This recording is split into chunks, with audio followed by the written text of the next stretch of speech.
जो भरा नहीं है भावों से, बहती जिसमें रसधार नहीं, वो हृदय नहीं है, पत्थर है जिसमें स्वदेश का प्यार नहीं। दोस्तों, सबसे पहले आप सभी लोगों को ऑपरेशन सिंदूर की ढेर सारी शुभकामनाएं। आप जानते हैं कि कल की तारीख में हमारे देश की तीनों सेनाओं ने मिलकर के पाकिस्तान के ऊपर जो एयर स्ट्राइक की, उस एयर स्ट्राइक के अंदर अब पूरी दुनिया को समझ में आ गया है कि भारत की तरफ जब जब किसी ने नजरें उठा करके देखी है, भारत ने हर बार ऐसी जवाबी कार्यवाही के अंदर सामने वाले की हस्तियां मिटाने का जज्बा रखा है। तो बार बार आप सभी लोगों को ढेर सारी शुभकामनाएं उस ऑपरेशन सिंदूर के लिए। हमें अपने देश की जो आर्मी है, उस आर्मी पे, एयरफोर्स पे, नेवी पे, सभी पे गर्व होना चाहिए कि हम बिल्कुल एकदम से सुरक्षित हैं और बहुत अच्छे तरीके से अपने इस देश की रक्षा कर सकते हैं।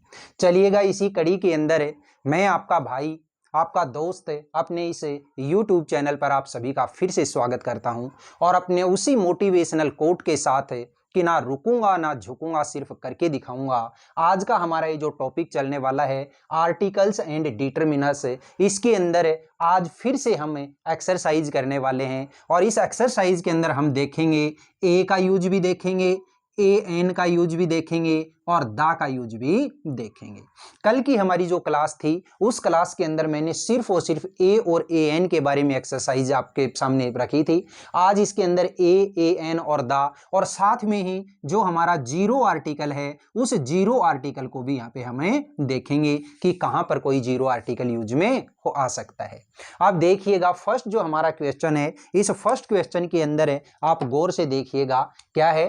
ही हैज कम विदाउट, फिर ब्लैंक और अम्ब्रेला। याद रखिए, जब भी आर्टिकल्स या डिटरमिनर्स की बात आती है, मैंने आपको केवल और केवल एक ही चीज सिखाई है कि आप ब्लैंक के जस्ट बाद आने वाला जो वर्ड होता है, उस वर्ड के ऊपर गौर करिएगा।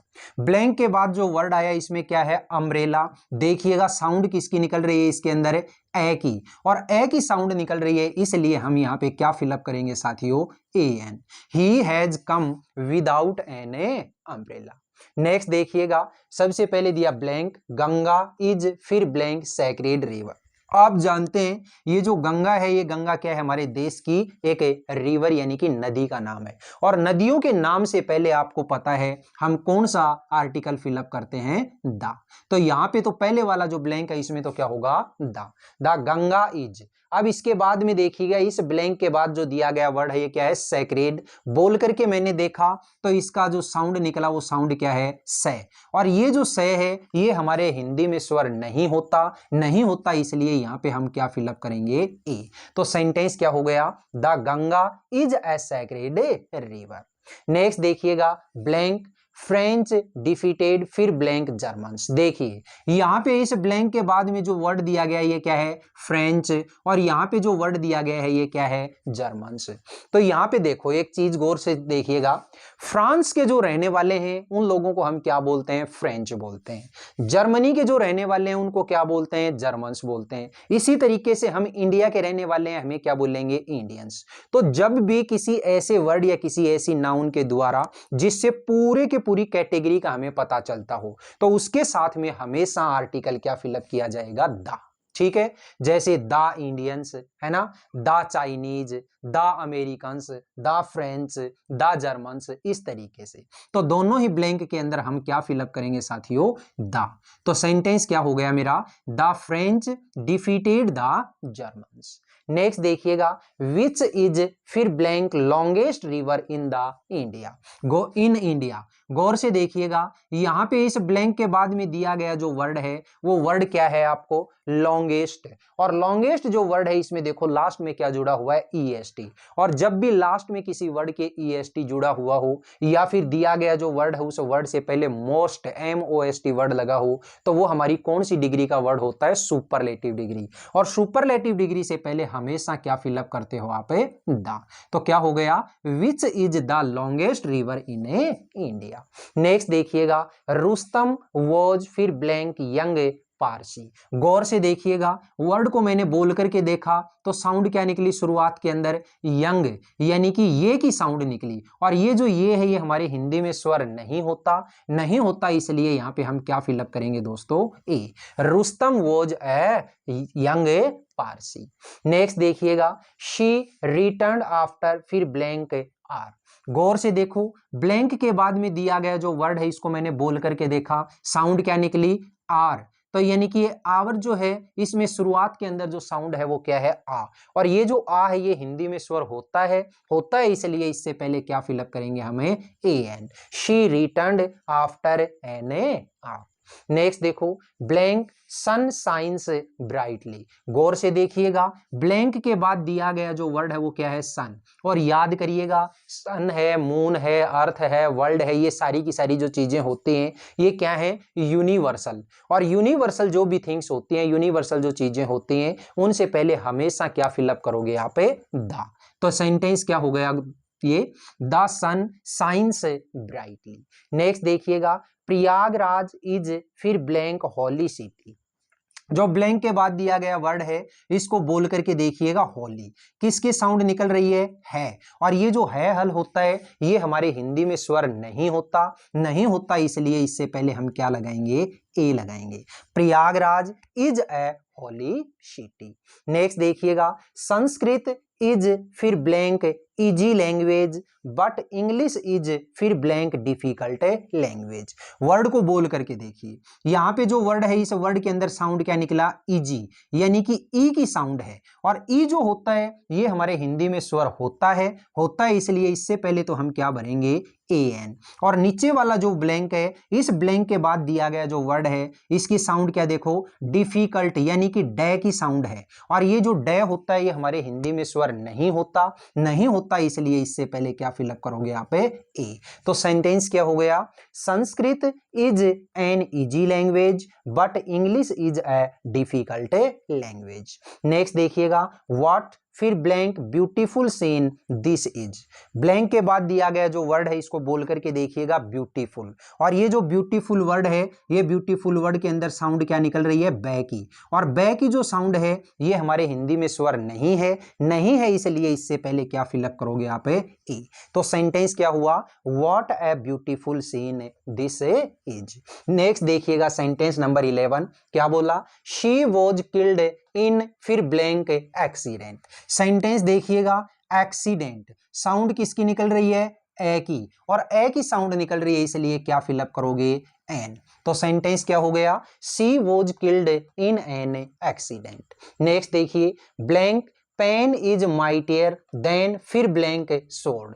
ये जो सेंटेंस है इस सेंटेंस के अंदर पेन को भी और स्वॉर्ड को भी दोनों की आपस में तुलना की गई है। और तुलना करने के लिए जो वर्ड काम में लिए जाते हैं उनसे पहले हमेशा आप क्या लगाओगे, दा लगाओगे। यानी कि ये अपने आप में क्या बन गई, एक कहावत बन गई। और कहावत के अंदर या प्रोवर्ब के अंदर काम आने वाले जो वर्ड होते हैं उनसे पहले हमेशा क्या लगता है, दा लगता है। तो इसमें सेंटेंस है, इस सेंटेंस क्या होगा, the pen is mightier than the sword. आपने कहावत सुनी होगी कि कलम में तलवार से ज्यादा ताकत होती है। तो ये वो सेंटेंस है, the pen is mightier than the sword.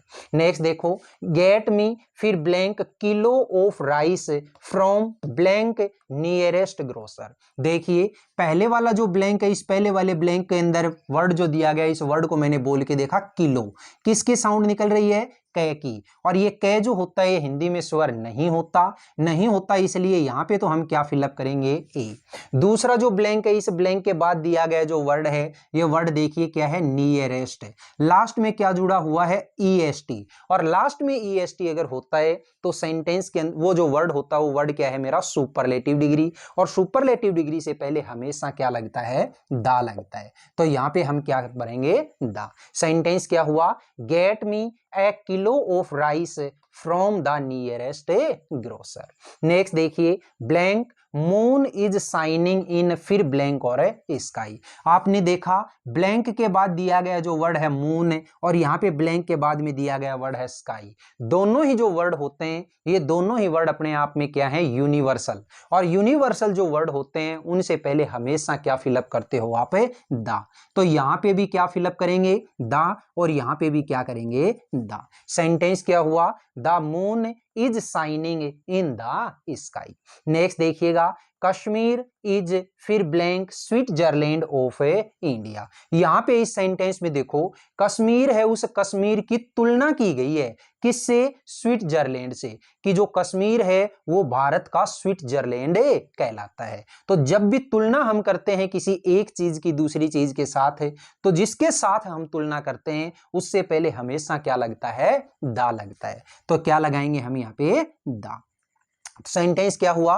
Kashmir is the Switzerland of India. Next देखिए, ब्लैंक हिमालयाज लाई टू फिर ब्लैंक नॉर्थ ऑफ इंडिया। गौर से देखिएगा, यहां पे जो ब्लैंक के बाद दिया गया जो वर्ड है ये क्या है? हिमालयाज। मैंने आपको रूल बताया था कि जो भी पर्वत होते हैं या पर्वत श्रृंखलाएं होती हैं उनके नाम से पहले हमेशा क्या लगता है? दा लगता है। याद रखिएगा, पर्वत या पर्वत श्रृंखला के पहले क्या लगेगा? दा लगेगा, यानी माउंटेन्स के पहले क्या लगेगा? दा लगेगा। लेकिन माउंटेन की अगर कोई पीक दे रखी है, कोई चोटी दे रखी है, तो उससे पहले कभी भी दा नहीं लगेगा, उसके पहले हमेशा जीरो आर्टिकल लगेगा। तो यहाँ पे पर्वत है, हिमालयाज पर्वत श्रृंखला है, और ये जो पर्वत या पर्वत श्रृंखला है तो इससे पहले हमेशा क्या लगाओगे? दा। आगे वाला सेंटेंस देखिए, लाई टू फिर blank north of India. Blank के बाद दिया गया जो वर्ड है वो क्या है? नॉर्थ है। आप जानते हैं नॉर्थ है, ईस्ट है, साउथ है, वेस्ट है, ये वाली जो चीजें होती हैं ये क्या है? दिशाओं के नाम है, डायरेक्शंस के नेम है, और डायरेक्शंस के नाम से पहले भी हमेशा क्या लगता है? दा लगेगा। तो यहां पे जो सेंटेंस है वो क्या होगा? The Himalayas lie to the north of India. Next देखिएगा, ब्लैंक महाभारत इज फिर ब्लैंक हॉली बुक ऑफ फिर ब्लैंक हिंदूज। तो देखिए एक ही सेंटेंस के अंदर तीन ब्लैंक दे दिए हैं। तो सबसे पहला जो ब्लैंक है इसमें क्या लिखा है? महाभारत। जब भी आप महाभारत है, रामायण है, कुरान है, तो जो भी पवित्र पुस्तकें होती हैं, हॉली बुक्स होती हैं, उनके नाम से पहले हमेशा क्या लगता है? दा लगता है। तो यहां पे तो क्या भरा मैंने? दा। आगे वाला जो ब्लैंक है, इस ब्लैंक के बाद दिया गया जो वर्ड है, इस वर्ड को आपने बोल करके देखा होली, और होली जो वर्ड है इसमें साउंड किसकी निकली? है की। है जो है वो हमारे हिंदी में स्वर नहीं होता, इसलिए इससे पहले क्या फिलअप करेंगे आप? ए। फिर इसके बाद आगे जो ब्लैंक है इसमें देखिए हॉली बुक ऑफ फिर ब्लैंक हिंदूज। याद रखिए, जो भी धर्मों के नाम होते हैं, जो भी हमारे रिलीजन्स के नाम होते हैं, जैसे हिंदूज है, मुस्लिम्स है, क्रिश्चियंस है ना, तो इनके नाम से पहले हमेशा क्या लगता है? दा लगता है। तो यहाँ पे क्या है? हिंदूज, और हिंदूज के नाम से पहले क्या लगाओगे? दा लगाओगे। तो सेंटेंस क्या हुआ? The Mahabharata is a holy book of the Hindus. Next देखिए, ब्लैंक एवरेस्ट इज फिर ब्लैंक हाईएस्ट पीक इन फिर ब्लैंक और वर्ल्ड। तो देखिएगा यहां पे जो ब्लैंक है, इस ब्लैंक के बाद में क्या दे रखा है? एवरेस्ट। और याद रखिए एवरेस्ट जो है, ये एवरेस्ट कोई पर्वत श्रृंखला नहीं है, कोई माउंटेन्स नहीं है, बल्कि ये माउंटेन की पीक है, यानी कि चोटी है। और चोटी के नाम से पहले हमेशा कैसा आर्टिकल लगता है? Zero article. और जीरो आर्टिकल कैसे भरोगे आप? क्रॉस का निशान। तो यहां पे शुरुआत के अंदर तो क्या आ गया? क्रॉस। आगे देखिएगा, सेकंड जो ब्लैंक है, इस सेकंड ब्लैंक के बाद में दिया गया वर्ड क्या है? हाईएस्ट। लास्ट में इस वर्ड के क्या लगा हुआ है? ईएसटी। और ईएसटी वाले जो वर्ड होते हैं उनको हम क्या बोलते हैं? Superlative degree. और सुपरलेटिव डिग्री से पहले हमेशा क्या लगता है? दा लगता है। थर्ड ब्लैंक के अंदर देखिए आगे क्या है? पीक इन फिर ब्लैंक वर्ल्ड। आपको अभी अभी मैंने थोड़ी देर पहले बताया था कि जैसे सन है, मून है, अर्थ है, स्काई है, वर्ल्ड है, ये सारी की सारी जो चीजें होती हैं ये यूनिवर्सल फैक्ट हैं, यानी यूनिवर्सल वर्ड हैं, और यूनिवर्सल वर्ड के पहले हमेशा क्या लगता है? दा लगता है। तो इसके अंदर जो तीनों ब्लैंक हैं, इन तीनों ब्लैंक में पहले वाले ब्लैंक के अंदर तो जीरो आर्टिकल, सेकंड वाले में दा आर्टिकल, क्योंकि क्या दे रखा है? सुपरलेटिव डिग्री, और थर्ड वाला जो ब्लैंक है इसमें भी द आर्टिकल, क्योंकि क्या दे रखा है? कि यूनिवर्सल वर्ड दे रखा है। तो सेंटेंस क्या हुआ? Everest is the highest peak in the world. बताइएगा मेरे साथियों, आज की ये जो एक्सरसाइज थी, इस एक्सरसाइज के अंदर मैंने जितने भी आपको सेंटेंसेस दिए, ये सारे के सारे सेंटेंसेस आपको समझ में आए कि नहीं आए? मैंने पूरी कोशिश की है कि एक एक वर्ड को यहाँ पे बिल्कुल अच्छे तरीके से पोस्टमार्टम करके आपके सामने रख सकूं। ठीक है, अब आप जानो कि क्लास जो है ये क्लास आपको कैसी लगती है कैसी नहीं, वो तो कमेंट बॉक्स के अंदर कमेंट करके अगर आप बताएंगे तो मुझे पता चलेगा, ठीक है। अगर फिर भी क्लास के अंदर किसी तरीके की कोई कमी आपको महसूस होती है तो आप कमेंट बॉक्स में कमेंट करके जरूर बताइएगा। मैं पूरी कोशिश करूंगा कि जितना हो सके वो ज्यादा से ज्यादा मैटर आप लोगों तक पहुंचा सकूं, ठीक है। तो बताइएगा आज की जो क्लास थी ये क्लास कैसी लगी। अगर ये क्लास वाकई में आपको अच्छी लगी है तो इस क्लास को आप ज्यादा से ज्यादा लाइक करिएगा, शेयर करिएगा, कमेंट बॉक्स में कमेंट करके जरूर बताइएगा। और अपने इस चैनल को अगर आपने अभी तक सब्सक्राइब नहीं किया तो प्लीज इसे सब्सक्राइब करके पास वाले बेल आइकन को जरूर प्रेस करिएगा। फिर मिलेंगे अपन अगले वीडियो में, तब तक के लिए आप हंसते रहिए, मुस्कुराते रहिए और बहुत शानदार तरीके से अपनी इन क्लासेज का आनंद लेते रहिए। All the best, see you again next time. जय हिंद।